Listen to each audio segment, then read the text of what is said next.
دادگاه شهر دوشنبه شام دیروز یعنی 6 اکتبر روز پنجشنبه حکم خود را در نسبت بزرگمهر یارو و نورالدین محکموف دو وکیل مدافع شناخته اعلان کرد و با بزرگمهر یارو 23 سال زندان و با نورالدین محکموف 21 سال زندان یعنی تعیین کرد.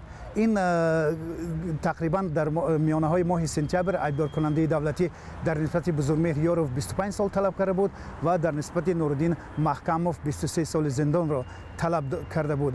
نزدیکان بزرگمهر یارو میگویند که آنها از دادگاه هیچ انتظاری نداشتند که با این مهلت های طولانی بزرگمهر یارو و نورالدین محکموف محکوم میشوند. بسیار بیرحمانه است. من خودم خیلی تصور میکنم که انتظارم کمتر باید باشد از روی همون ویاش، لیکن بسیار چیزهای در این چسباندم. بعضی نسخه های اکسپرتیزه ها و اینای من دیدم از طرف آدم های بی صلاحیت.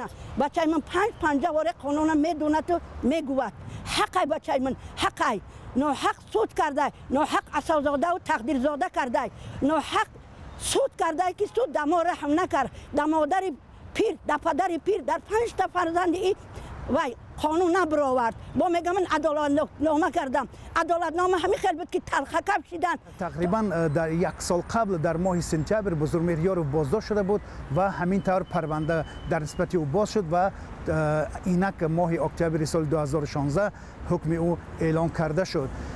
در این میان چندین سازمان های بین المللی در با حکومت تاجیکستان اظهارات پخش کردند و خواهش کردند که در نسبت بزرگمهر یارو و نورالدین محکموف سبکی ها داده شود، ولی طور نزدیکان بزرگمهر یارو میگویند این حکم دادگاه خیلی بیرحمانه بود و همگی در عوض طلب ایبدار کننده دولتی 2 سال در نسبت بزرگمهر یارو کم کرده شد و در نسبت نورالدین محکموف نیز همگی 2 سال کم کرده شد.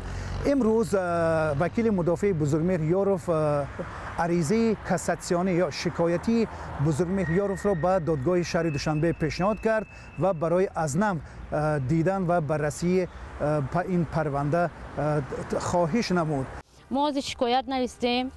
ما امیدواریم که این شکایت به نظر میگیرن، چون که ما در آینده حاضر چی دلیلی که برای بگناهی بزرگمهر ادوکات ما هم جمع کرده بودیم به عامه پیشنهاد میکنیم که عامه فکرش چی میگه، برای که هست ثبتای تلفنی که آدما مجبور شدگن محکم شون کردن، حجت ها همه چی هست که نشان میده بگناهی بزرگمهر.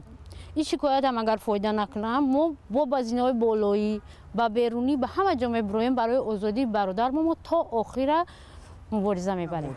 دیگر نکته اساسی این است که روزی که دادرس دادگاه شهر دوشنبه حکم خود را قرائت میکرد، الکی در دست بزرگمهر یارو متن عریضه کاساسیونی بود و اون هر لحظه به اهل تالار نشان میداد که وی به حکم دادگاه باور ندارد، یعنی در نسبت حکم عادلانه دادگاه باور ندارد و عریضه کاساسیونی او نوشته شده است. امروز نزدیکان و وکیلان مدافع انتظار دارند که دادگاه شهر دوشنبه در نسبت بزرگمهر یارو هنگام بررسی دوباره بر اساس عریضه کاساسیونی یک مناسبت عادلانه خواهد کرد.